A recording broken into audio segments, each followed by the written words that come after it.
apparently they don't know that they have to get their announcements done yet, Frank. The announcer's like, you guys just go back to your corner for 2 seconds? Just 1 second. 第7試合を行います。青コーナー188センチ 92.4 キロ。カール・アルブレクソン。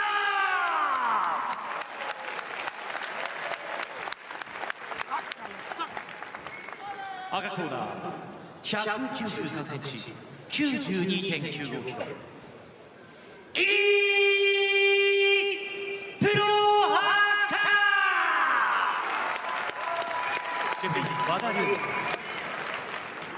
この試合は第1 MMA ルールで行われます。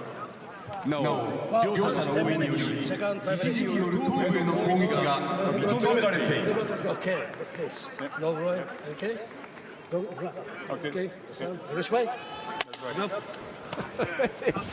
He's like, yeah, let's go. Whatever. We're here to fight. I don't want to hear anymore. Let's go. It's like he's listening to his grandpa. Shut up, Dad. I'm going to get ready to fight. Shut up. Here we go. This is one of the fights I've been looking forward the most. Jiri has a loss to Muhammad Lawal. Here in Rising got knocked out a while ago. But Jiri's had an incredible run going on right now, and literally one of the next guys that could be a superstar here in Japan if he wins this fight tonight. Karl, on the other hand, just because no one really knows him that much, because he only has 7 fights, it's very difficult to say what you can do with him. You go push him. Both these guys are super slick fighters, fantastic. Look for Jiri's jumping knees. Look for Albrektsson to try and close the distance, get this one down to the ground, and use his ground game.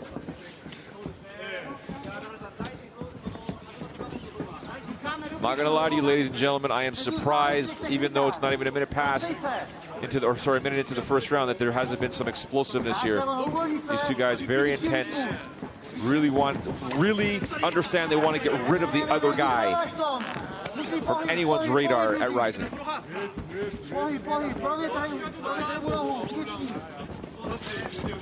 Wow, nice movement by Karl, but you're doing a good job of getting out of the way and a really good head motion.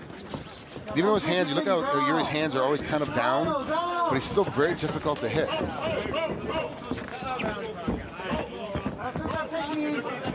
There it is. This is exactly what Albrektsson wanted. He wanted to get this fight down to the ground. And he's got plenty of time here to suck the wind out of Prochazka. Slowly but surely, methodically move up the guard, move past the half guard, try and get into side controller into mount. Karl does not have a very tight game on top. It's a very strong game, though. He's got a lot of leverage, a lot of flexibility with his top game. But he's not like a smothering top guy that's going to suck a lot of energy out from you. But what he does do very well, he's very sneaky with his punches. He'll all of a sudden rotate his shoulder over, and he's catching the top of the head, or he's throwing an elbow in. So you can't ever rest. Even though you're not being crushed and being smothered, you can't rest down here because he's going to hit you with something that's going to either cut you or do a lot of damage. Jiri's got to get his legs involved if he wants to get out of this. Right now his feet are in the air. He doesn't have anything planted. Oh, Karl's got his hand caught. Trapped, yeah. Wow.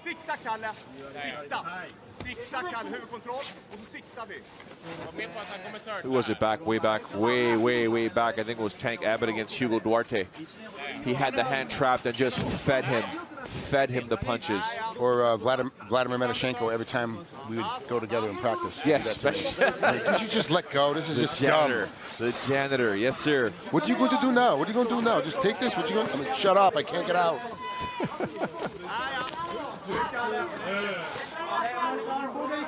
Again here, Albrektsson in full control. Slowly but surely trying to make Jiri eat some punches. Jiri doing a somewhat okay job of defending here. Needs to be a little bit more careful. It's a lot of time for Karl to be on top of you. We got down to his 8.5 minutes left in the round. Nice attempt there by Prochazka, trying to explode out of there. But see how he's exploding where his feet are up in the air, Joe? He's got no pressure. He's using everything of his upper torso. He's got to put his feet on the ground and use his hips, get his hips involved. Right now he's expending a lot of energy, which is helping Karl out because it's making him more exhausted without having to really worry about him getting out of there.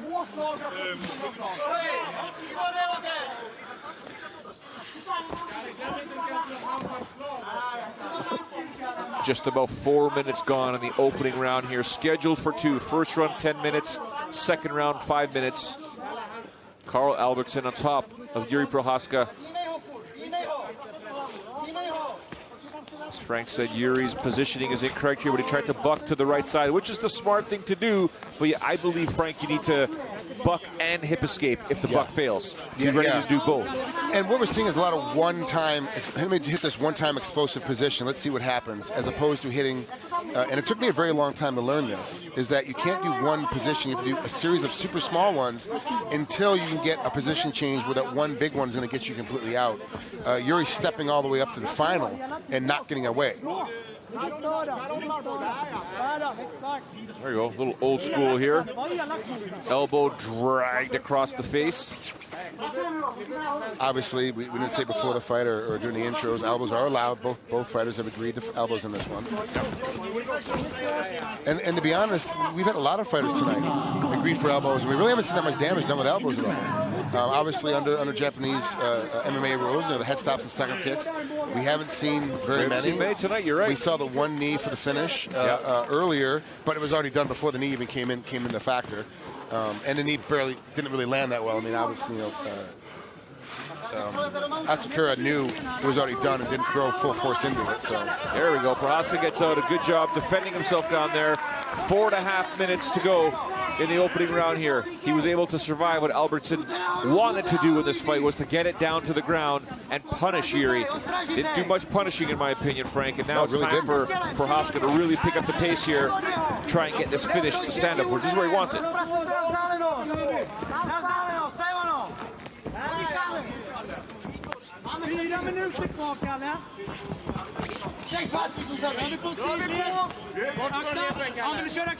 Bobbing and weaving is Prochazka, as is Albrektsson, trying to ensure that this is not a target you're going to hit. It's a moving target.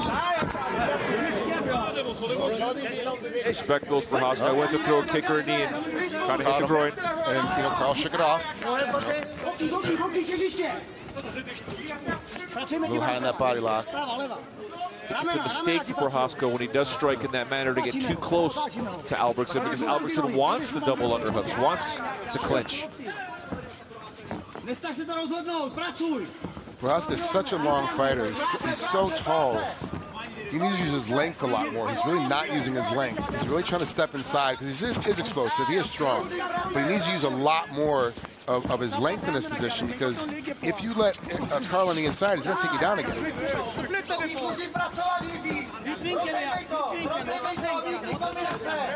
Oh, wow. Lazy. I like those lazy kicks. You don't know where they're coming from. The timing is generally off, and boom, shin across the head. But here's Albrektsson saying, you're not doing that again.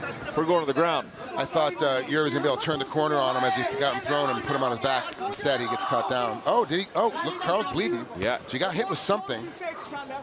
I didn't see what caused that. I don't know if it's a cut or if his nose is just leaking. Or his head's leaking. The referee's taking a look at it. He pointed to his mouth. No, that's coming out of the nose, Frank. Okay. That's the nose. I wonder if it was that kick, the way he landed. So I saw the referee tap his forehead as he was talking, and so I assumed it was his head was bleeding, but it's a headbutt. So it was probably says an interventional class the way when they jumped into each other. Okay. He caught him on the nose.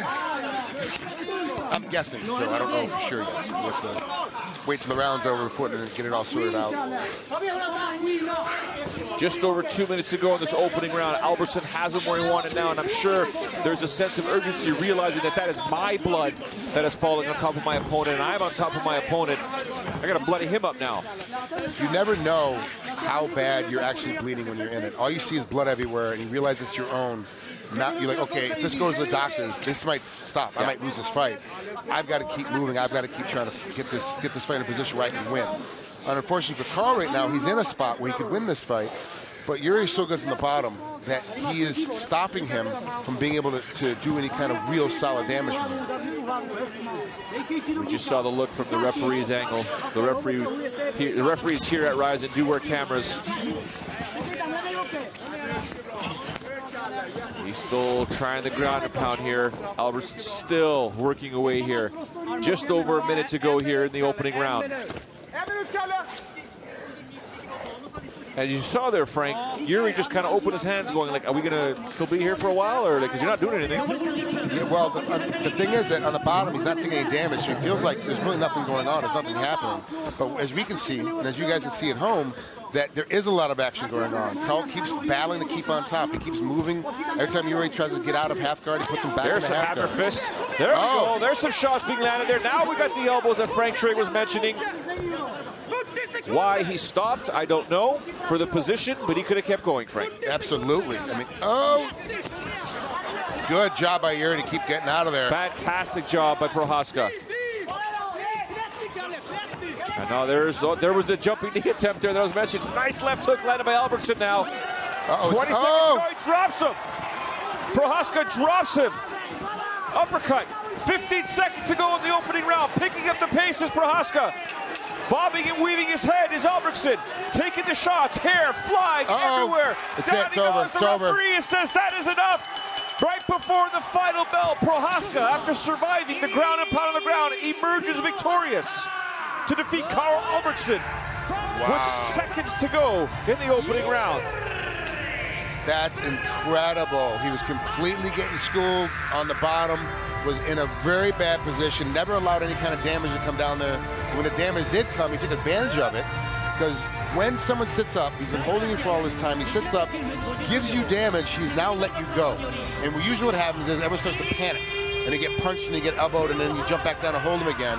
The moment he was able to shift the position, once he got a little bit of damage done to him from the top side, he moved himself out of it, got on top, took full advantage to be able to finish the fight. Very puzzled am I, to be honest with you, with Albrektsson, the way he was finally able to land those hammer fists, punches, and then stopped. Prochazka got up and then said, that's it. I'm going to finish you off here. And this was seconds to go at the end of the round. Wow, great job by Jiri. And he can be a superstar. He can be one of the guys that Rizin pushes and becomes one of their main guys. He's got the look, he's got the attitude, and when he fights like this, where he's getting beat, he is getting beat. He was losing the fight to this point to come back in and get a stoppage. Thank all of you guys. Thanks for support. It was hard, like I thinking this fight, but yeah, must be hard.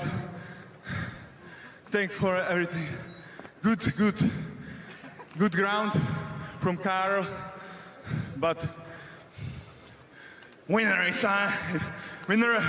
am I. Thanks, and say hello to Prokop. Thanks for everything, Rizin. とにかく皆さんに感謝したいと思います。対戦相手にも感謝します。なかなかですね、寝技でだいぶ攻め入れられたと思うんですが、最後に自分が勝ちました。見てくれてありがとうございました。皆様見事な勝利をされましたプロハスカ選手に今一度盛大な拍手をお願いいたします。